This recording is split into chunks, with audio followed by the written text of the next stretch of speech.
Welcome to the E-commerce Badassery podcast, the place for scrappy entrepreneurs who want to learn actionable steps and strategies to grow the traffic, sales, and profit in your e-commerce business.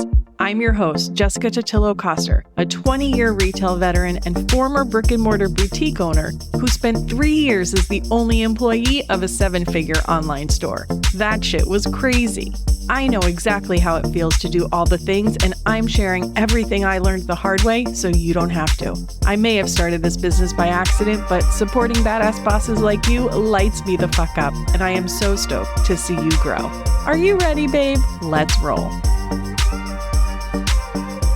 Welcome back to the E-commerce Badassery podcast. I'm your host, Jessica Totillo-Coster. Today, I'm so excited to officially introduce our new resident ad strategist inside the Lounge e-commerce membership, Anna Shipley. We're talking all things meta ads in 2024, including best practices, budgets, creative, reading data, and managing expectations. Like me, Anna started her business by accident. When she sold her e-commerce business in 2019, other small business owners started asking her for help with their marketing and ads, like she had done for her own store.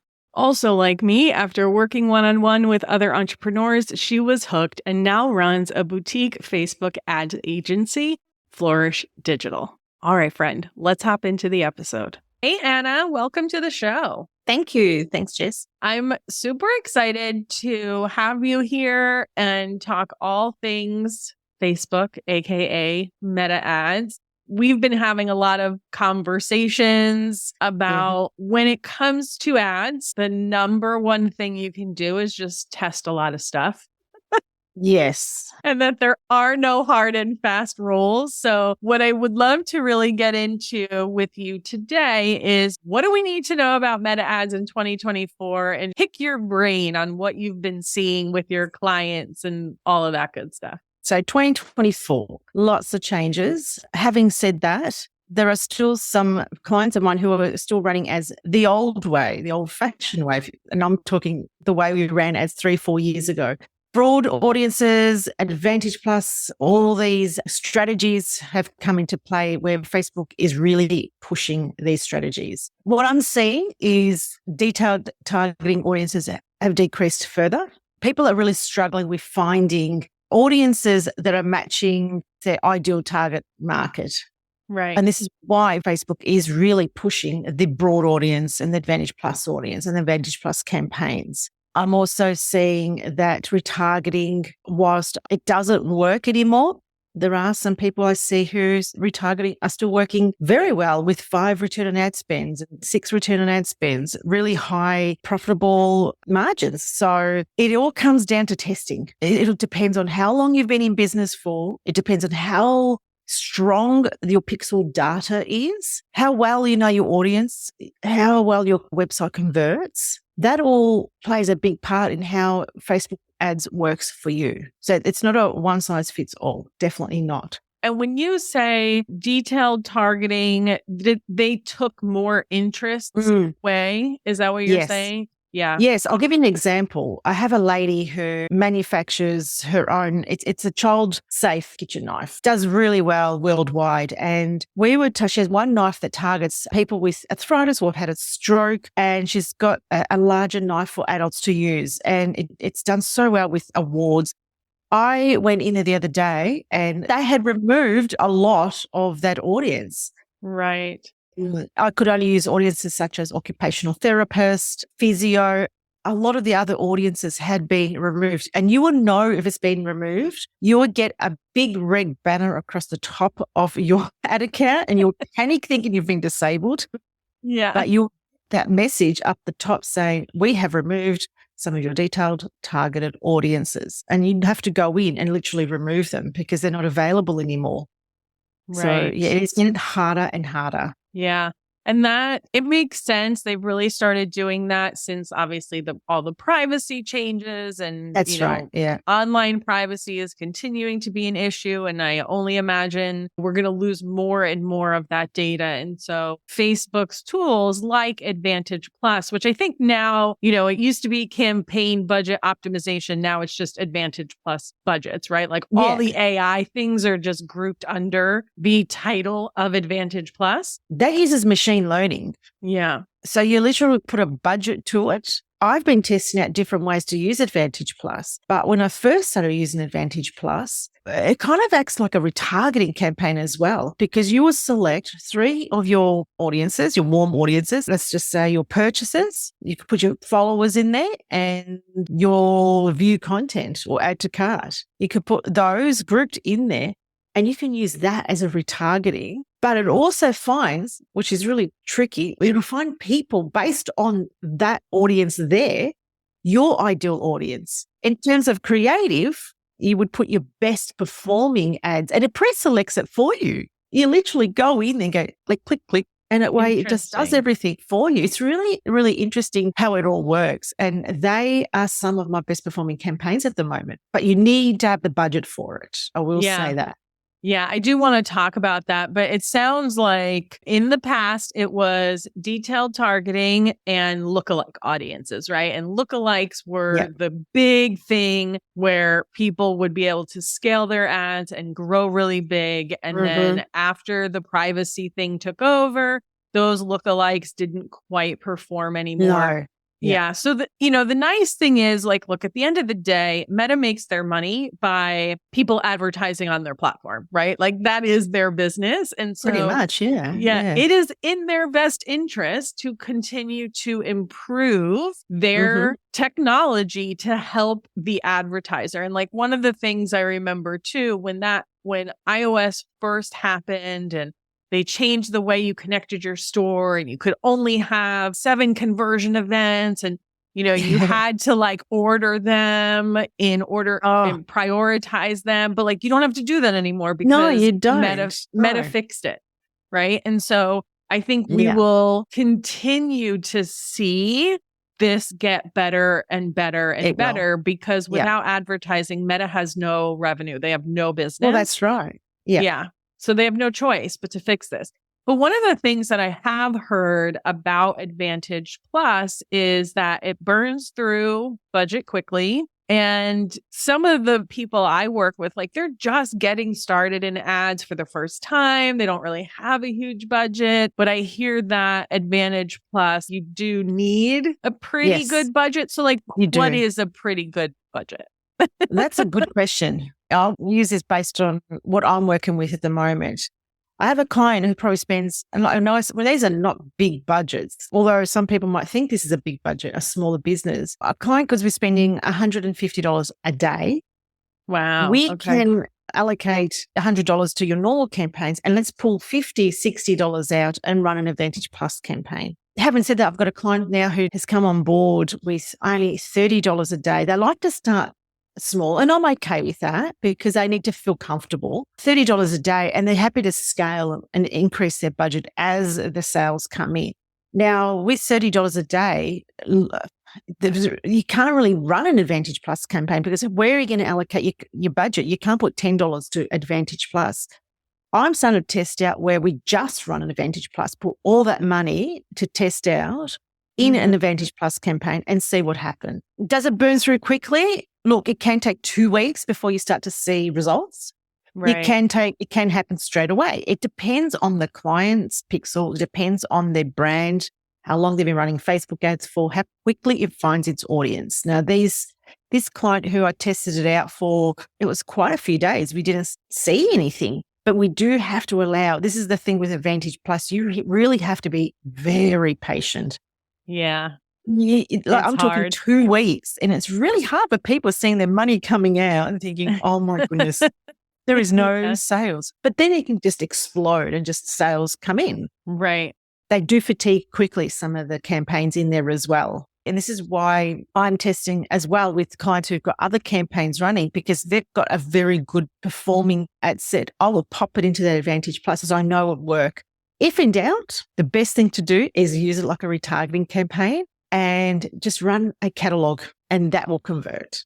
Right. Got it. Okay. So one of the things, because, even though I don't run ads for people and I spent 7 years working at a business that couldn't run ads, but I'm always kind of paying attention. What are people talking about? And, a lot of, it's kind of like the hockey stick, right? And so it kind of just goes along, does nothing. Yeah. You're spending money. You're like, what the fuck is happening? Yeah. And then all of a sudden, like, it just clicks. They find the audience and it just kind of takes off. Just like starting a new business, right? Like you don't just come out of the gate with a whole bunch of sales, it's a slow burn in the beginning. And so you do have to just have the patience and let it do its thing and see what's going to happen. And I think the misconception, and you and I have talked about this, is that ads are some silver bullet. No, they're not a silver bullet. No, God.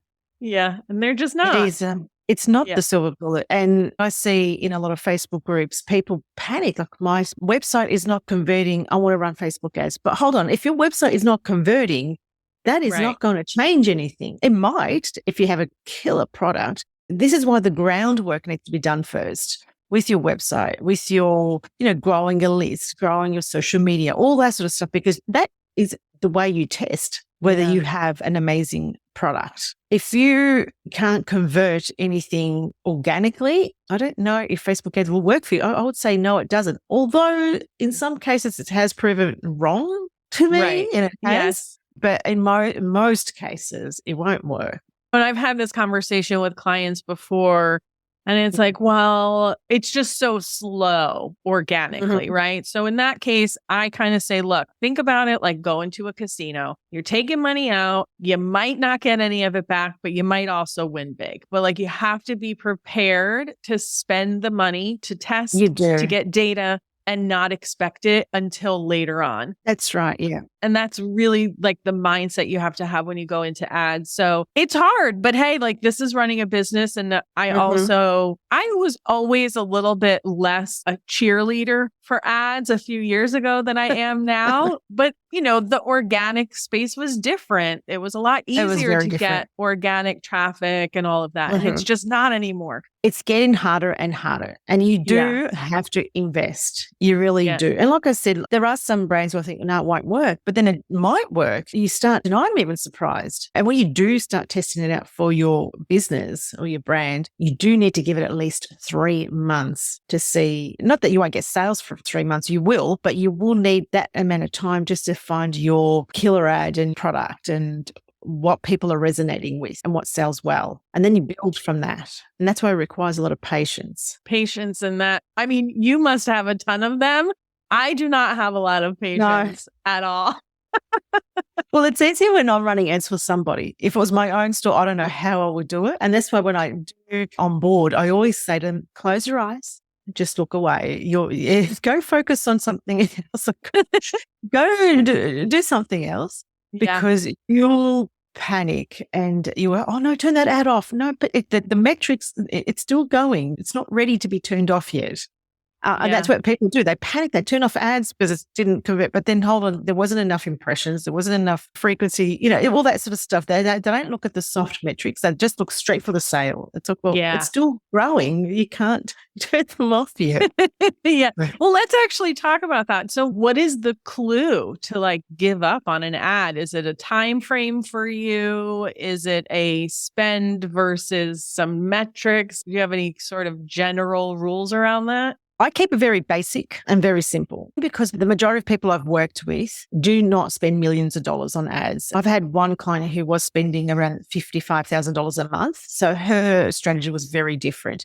But general rule, I'll look at impressions. If they have reached 1,000 impressions within a few days or a week and there's been 0 sales, I duplicate that ad out and I might amend the copy or the creative. If I've got a video, I might do a still image or a collage or a carousel. If the add to carts and the initiated checkouts, and you can see they're almost about to buy, I'll let it go for a few days and see what happens. So there's a few different rules here that I go by. If the impressions are really low and that the budget's not spending, because there might be another ad that's taking up all the budget, I do turn that off, or I might turn off the performing ad for a little bit to feed some of that budget down to the ad that is not working. So you have to really know, okay, well, it's like, those books, Find Your Own Adventure. Yes. You remember those books? And you Yes. go, if this is not doing this, go to page 2. If this, what do you want to do? And it's a bit like that. And most of the times you just really need to test it out. And just it comes with experience saying, okay, well, the budget's all going to that creative and this one's not spending at all. I said 0 sales. Well, I can see that. Let's pause that ad. I know it hurts because it's getting sales and let's give this one a go. Yeah. And this is where budget comes into play, because if you've got bigger budgets, you can test out. You can create another campaign and test these things out and leave the ones that are running there. Don't touch them, and create another campaign where you can test out different creatives that are not hogging all the budget. So yeah. But generally I look at impressions. If it's got 1,000 impressions and no sales, I'll turn it off, or the costs are getting too high, I turn them off, or it's been a week, 2 weeks, no sales, turn them off, or not turn them off, duplicate and try something different. That's my basic general rules. Gotcha. Awesome. So I have 2 kind of follow-up questions to that. From a creative perspective, because as Meta and, all like the big spend ad gurus are talking more and more about Advantage Plus audiences and broad audiences and just letting the algorithm do the work. Now your main job as the marketer is to create creative and copy that is going to speak to the person, right? Because Meta is going to go based on who engages with that ad. If this is the type of person that engages with the ad, then I'm going to show it to more people, which means you need the ad to attract the person who's going to buy. And so do you see any sort of pattern, what type of creative does best? Because what's so funny is like, if you were to just Google like the best ad creative in 2024, it would be video creator type content. But then when it comes down to the numbers and some of what I see, my students and my clients, it's like static images outperform that other stuff. So I know that the answer is just test it out. It is. But I'm wondering, what is the pattern you see? Yeah. Well, I noticed, I started to test out. I saw one ad come up on my feed. I thought, I really like that. I'm going to give that a go. I literally just created it myself, and I'll try and give an example so you can really understand. So this person, they made honey. They have a bee farm, and it was literally the jar of honey was a really nice image with all the background removed, just on a coloured background that complemented their branding. And I had arrows, and you can do this in Canva, so easy. And this is where I'm talking to people who don't have this huge digital agency with all these marketing, all these creative graphic designers, literally in Canva, and had arrows pointing to the honey, like organic, homemade, really hitting the pain points. And I thought, okay, let me see this. And it started to work. Then I tried it out with a review. So it was a still image with just the text on there, really hitting the mark straight away. And then I had this other lady who has this kitchen gadget, and all the arrows, it's a very colourful ad. So it's very appealing because it appeals the children market, the parents with children, and automatically stops the scroll. It's very colourful and bright. And all the arrows are pointing to this kitchen gadget, child safe, won't cut fingers, dishwasher safe. So automatically you're a parent, you're thinking, I want to throw that in the dishwasher. It's not going to hurt my children if they want to help me in the kitchen. It's straight away hitting the mark. And those ads are working really well for me. You was hitting the pain points right away in the creative. They're just still images. But I did say creative yesterday. A lady was in a Facebook group and saying how she was talking about how well her ads are doing, and this is what she's been testing. And I did a little sneaky look at ads library to see what is she doing. Because I'm intrigued. I always want to see what people are doing. And her creative was amazing. It was literally a video. She sold activewear.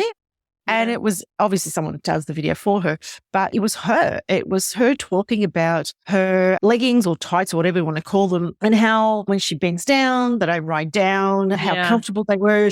In the video, she's hitting all the pain points. She's hitting the marks. And I was intrigued. I was watching that. Now, was it a highly edited video with all these fireworks? No, it was a simple video where it just got straight to the point and it hit the mark with her target market. Yeah. Now, if you're going to show just an image and it's going to be a really killer image, it would still work. Videos work, but you've got to really test everything out. But that's what I'm finding is if you're hitting the mark straight away, the pain points in the image, and if you've got a very warm audience, have an image with your product and have a slide with your product, an image with the testimonial standing out. I tried this out yesterday with a client and we had 4 sales straight away, which is unheard of these days, but straight away 4 sales. That's awesome. So it really worked. But that is a very warm audience, been running ads for a long time with her. So the pixel is well and truly seasoned. Yes. And knows who that perfect audience is. But exactly, it like we were saying, when you are relying on the machine learning and the AI and the algorithm and all of that to find the audience, like the only control you have is your ad. And so when you think about advertising on something like Facebook, these are not people who are looking for the thing you sell, right? Like you are creating demand in the moment versus Google ads, you're capturing demand that already exists. So you really have to stand out and in seconds, like you have mere seconds to catch that couple of seconds. Yeah, that person's attention. You're going to capture them with what they're feeling right now. It really has to hit the mark right away. Back to school. I'm in Australia here, so back to school here is February. Late January, we start going hard with back to school ads. One of their most successful ads, I've been running for years, the image. It just still works. Is an image of a lunchbox where it's those bento boxes where you can fit the apple and the banana in there. And people don't want to have 3 different lunch boxes for their little children. They want that one box that fits everything, hits the mark, one box, that's all they have to buy.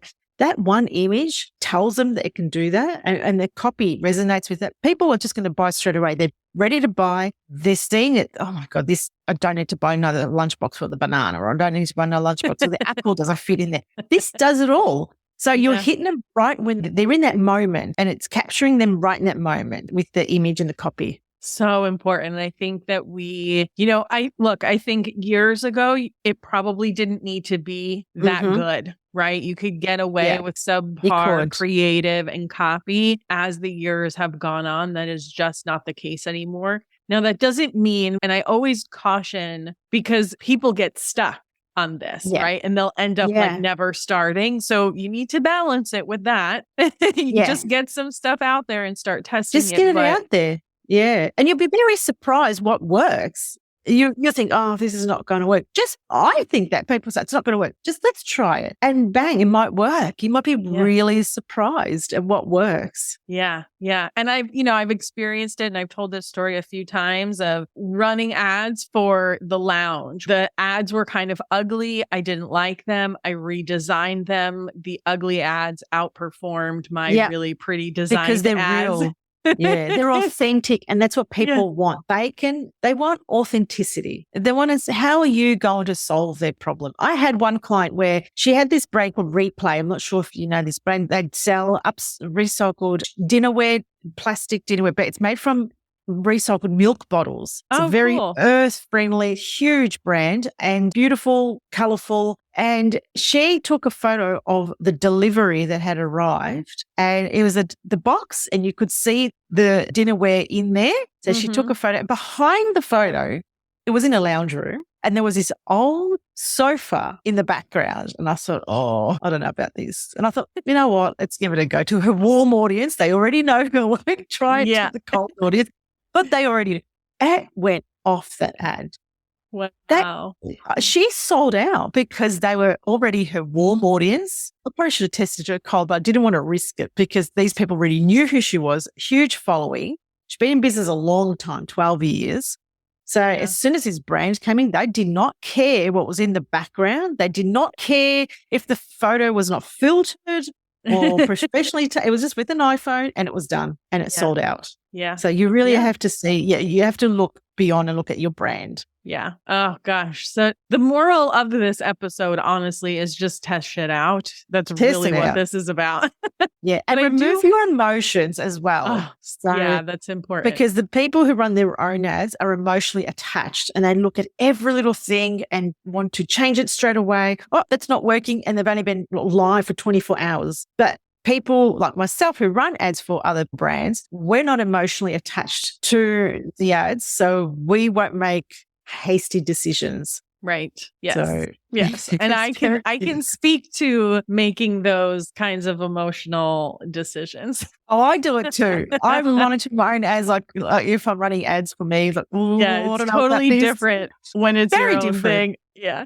So I do want to talk about the testing piece a little bit, because this is another thing that, depending upon where you read and who you talk to, it's like everyone has a little bit of a different way. So I've seen this idea of the one campaign account where you literally just put everything into one campaign and you're using different ad sets. And then I don't remember what they call it when you can put 2 creatives, 2 copies, 2 headlines, and it will mix it up for you, like in the actual ad set. The ad creation, yeah. Yeah. So when you're working with someone new, like, how do you actually approach testing? Because like you talked about earlier, when you're relying on Facebook, Facebook is going to put the money where it thinks you're going to make the most money. So just high level, kind of what's your testing process? Are you putting it all in one campaign? Are you running different campaigns? Are you using their internal tools? Is there a best practice It's here? Definitely changed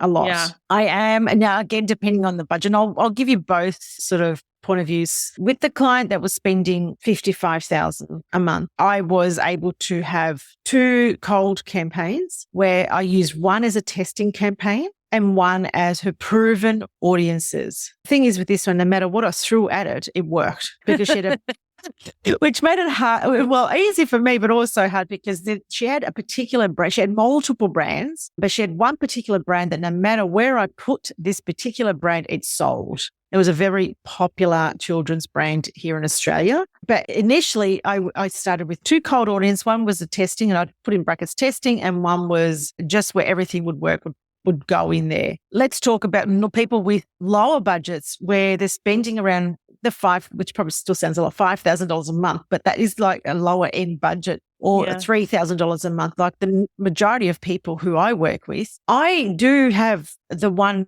campaign. It's changed so much. We would have your whole funnel, you know, your cold audience and your warm audience and your retargeting audience. And I'd sit there with my calculator and go, okay, 60% budget to your top of funnel, 40% budget. And like, it would really like split out your budget.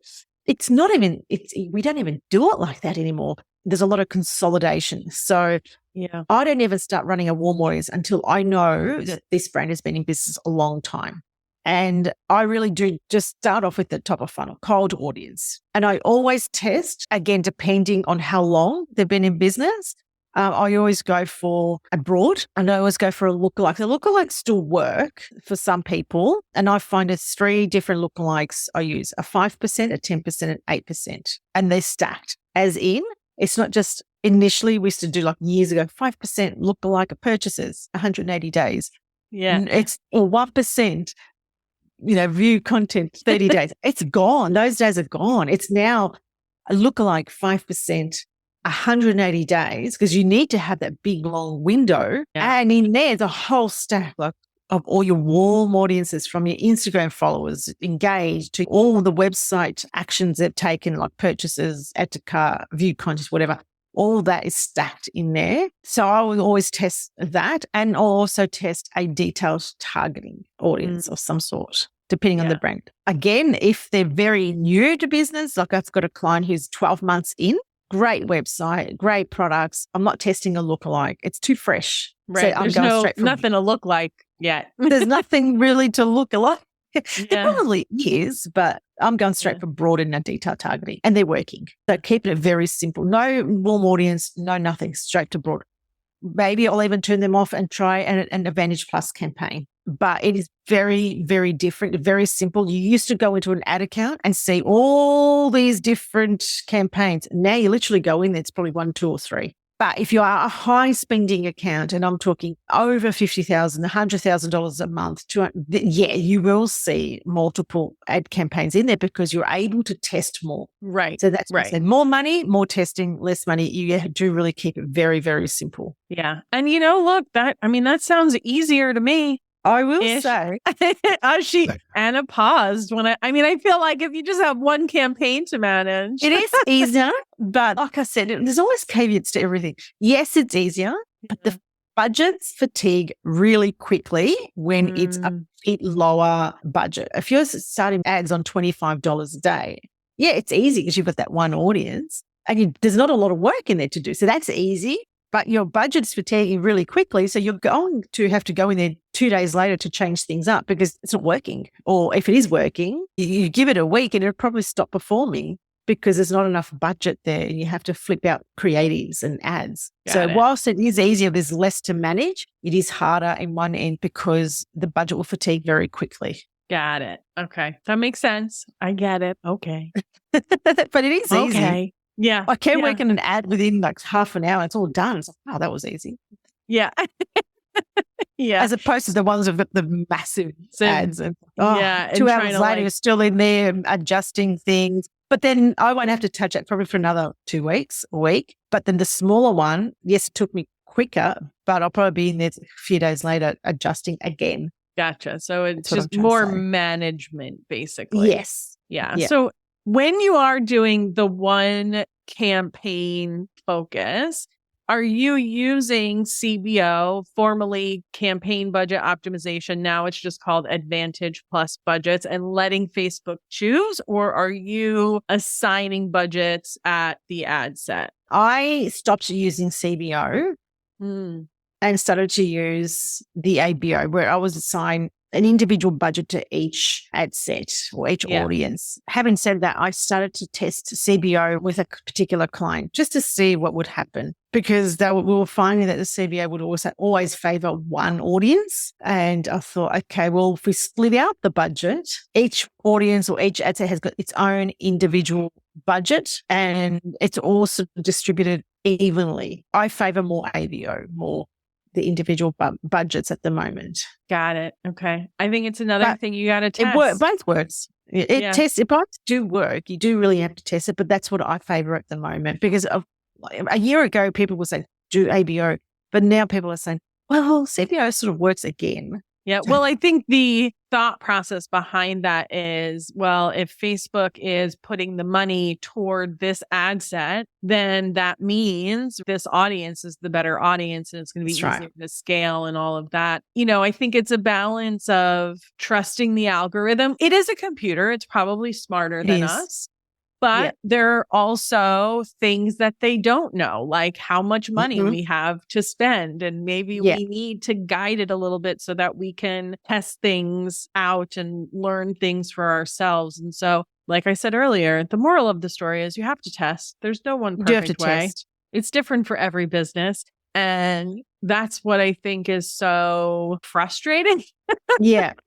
About it. It can be frustrating. Yeah. Yeah. Even for me, even if I'm running ads, because I want to get those results for the clients. And then you're not seeing these results immediately, which is why it's really important to explain that to the client before and really make sure that they are on board that this can take a while. It's not going to happen overnight. You do have to go and find that winning product. It does help if you have really good images, videos, a bank of content that we can use, or if you're running your own ads that you can use, because you will run out of images to use. But you do have to test, and it's frustrating if you don't see those sales right away. You really do have to test it out, find different products that will work, and experience plays a big part in it as well. And I'm working with one client now where I've picked something, updated her ads yesterday, and I thought, let's give this a go. She probably didn't even think about that, but based on the experience, what has worked in the past, I thought, well, this could work. And I don't know, but we tested out because it's something that I feel that was a product. I feel like it's quite versatile. Mid-season, we're here in Australia, where it's autumn now, though it's very hot still. but getting ready for winter. So I thought, okay, well, people might start thinking about that because we are going to get some cold days soon. So you're just thinking outside the box and thinking of what has worked in the past. So experience does play a bit of a part in that too. Yeah. And I think, if you're just kind of getting started with ads and if you're just trying to DIY it and you are searching the internet or you're watching YouTube or whatever, while there is amazing, great information out there, the problem is this person knows nothing about your business, about your product. They only know what they've worked on. And truth is, if they are an agency owner or a freelancer who is teaching you this on YouTube, it is likely they are working with clients who have big budgets. That's right. And you have a lot more freedom to test and to let the algorithm do its thing because you're feeding it so much money at one time. Yeah. And that just doesn't translate across all businesses. So No. I just really appreciate your open-mindedness and understanding. And when you go to your website, it's like, look, this is not one size fits all. It's different for every business. Let's talk about it and test it out. Yeah. And that doesn't sit well with some people. I'll get people talking to me, say, Anna, can you run my ads? And I'll tell them straight out, well, don't expect that this is going to happen. And they're a bit like, oh, I think that's not what they want to hear. They want to hear, yeah, sure. Because I've had people say to me, can you promise me a 10 return on ad spend? And I say, no, I'm sorry, I can't. Yeah. And I do say to people, if you go and speak to agencies or freelancers or whoever, and they are promising you that they can get you X amount of ROAS and this amount of sales, I run. Like, how can they promise you that? That's a red flag. Yeah, 100%. Like, cannot promise it. And unfortunately, brands fall for that because they're feeling vulnerable. They want to make money. They're probably at a point in their business where, my brand's not making me any money. My website, I need to make money fast because I've got bills to pay. So they're feeling stressed and they think, I need someone who can promise me that. And they fall for that. Yeah. And then that's when they start to really badmouth, oh, Facebook ads don't work. They're crap. They're shit. They're this, they're that. Yeah. And then it makes the honest marketers look bad because they've been burnt. And I've been burnt before when I had my stores. They make us look bad who are really just doing the right thing by the client. And I've knocked back clients before. I said, I'm really sorry. I don't think we're a good fit. I'm not going to take your money if your website's not ready or your budget's not there. It's not morally right of me to do that. Yeah. And so important. And I've seen it, being on the other side and being the client. And I've seen it happen with Facebook ads where, they're guaranteeing whatever this return is. And on the surface, it looks really good. But come to find out, the majority of that is coming through retargeting ads. And yes, retargeting ads have their place, right? Yeah. But you're essentially paying for a customer you may already have had through email. That's right. And so yes, you want some of that because people do need multiple touches. And I like to say, you want to hit them like a pinball machine. Yeah. And all of that. But ads should really, the majority of your budget and the majority of what you're making should be coming from new, cold people. And agencies will do this with Google ads too. They'll bid on your brand name and put so much of the budget to that. Yes, you should have some money on your brand name because you want to protect it, right? Like you don't want your competitor to go out and bid on it and everything. So you do want to protect it. But if you have the number one spot, organic spot, you don't need a lot of money bidding on your brand name when you are already at the top. Now you're paying for traffic you would have gotten anyway. You need to be going after non-branded keywords to find people who are looking for the thing that you sell. Yeah. You want fresh eyes on your website. You want new people in it because this might cost more to acquire that new customer. And I'm sort of saying to client, this is why your website is so important because if I'm sending people to your website, your landing page, your homepage, or wherever I'm sending them to, needs to really be on point. And I say this, I can send everyone to your website. That's no problem at all. I can get the people to your website, but if they're not converting, that's not Facebook ads' fault because the job's being done. Yeah. And this is another reason why people go, oh, that ain't work. Okay, but let's have a look at your landing page. And this is why when I do work with clients, because I do have that e-commerce background, we look at it holistic, look at the whole thing. Okay, well, there's something missing on this homepage. The caption's not right. Where are your reviews? You've got to warm them up. They're not going to just, some people do buy straight away, but if it's a higher price point, they need more thinking. Yeah. If you're selling something, a piece of jewelry for $150 and it's a beautiful bracelet, are they going to throw $150 at this brand right away? No. So the ad is doing the job getting them to the website, but how are you going to get them to convert once they landed on your website? Right. Do you have testimonials? Do you have beautiful images that's going to really convert them faster? And if they don't, retargeting ads are not really working anymore, Facebook. We can do some Advantage Plus campaigns, which is sort of replacing retargeting ads in a way. But what about your email marketing? Right. Is that doing some of the heavy lifting with your abandoned carts? As people just focus straight on Facebook ads, I'm like, no, you need to have that whole ecosystem running. I can do retargeting on Facebook ads, but let's get them a double whammy with your email marketing. And this is where people go, oh, I didn't realize I have to do all of that. Or some people are more advanced and, yep, I've got my email marketing person, my VA who does all that. It's all on point. It's all running smoothly. Beautiful. Love that.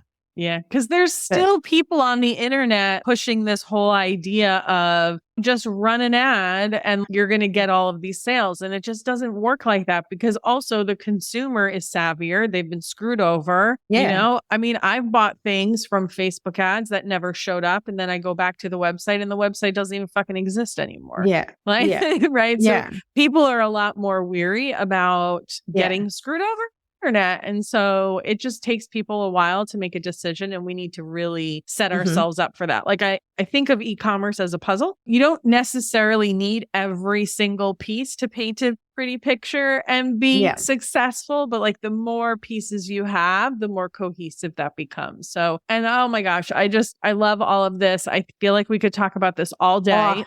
I could talk about this for hours, because there's so many different not rules, but caveats to everything. And I'm just tired of seeing people getting ripped off and then, or even seeing comments in different groups saying Facebook ads are shit, that ain't work. Let me have a look at your website. And so, this is why it's not working, because of this. Yeah. Or then I go in, they've hired someone to do their ads and I've given their ad an audit.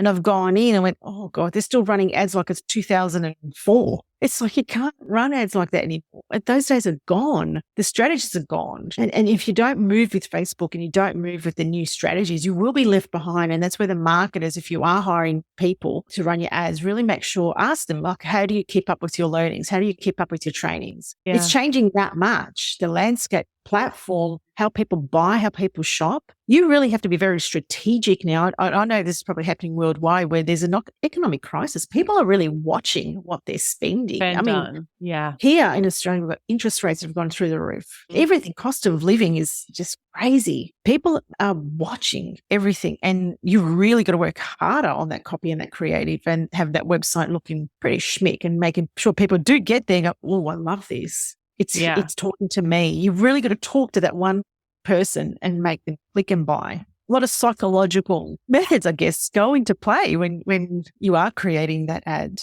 And don't rely on AI. I mean, do rely on AI to pick some words, but I can pick now where people are. If I say the word unleash, I know they've gone straight to ChatGPT.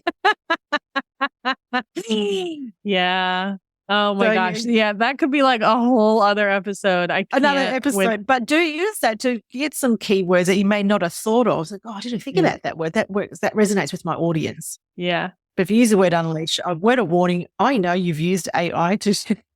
Yeah. I think, and I think people, and it's hard. I'm not an average consumer. I'm a marketer, right?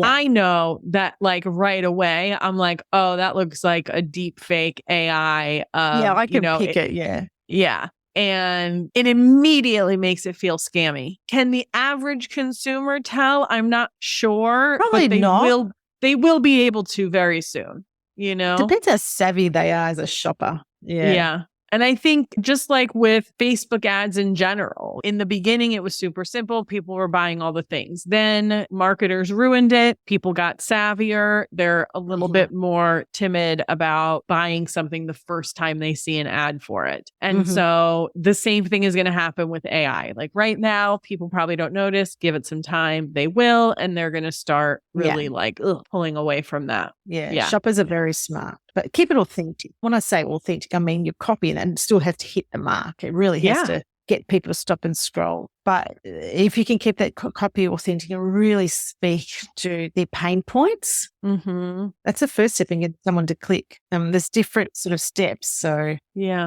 at the end of the day, people buy with emotion and justify with logic. And so If you can 100%. catch them on that emotion piece in the beginning, you're already leaps and bounds ahead of a lot of other people.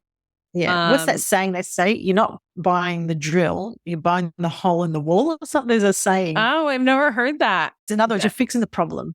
Yeah. Yeah. So true. Oh my gosh. Well, thank you so much, Anna, for being here. I'm so excited, Anna, to have you as part of the lounge starting in April. I know that you're just going to bring a wonderful perspective and support to all of the members there. And I'm so grateful that you're going to be sharing all of your wisdom and knowledge with us.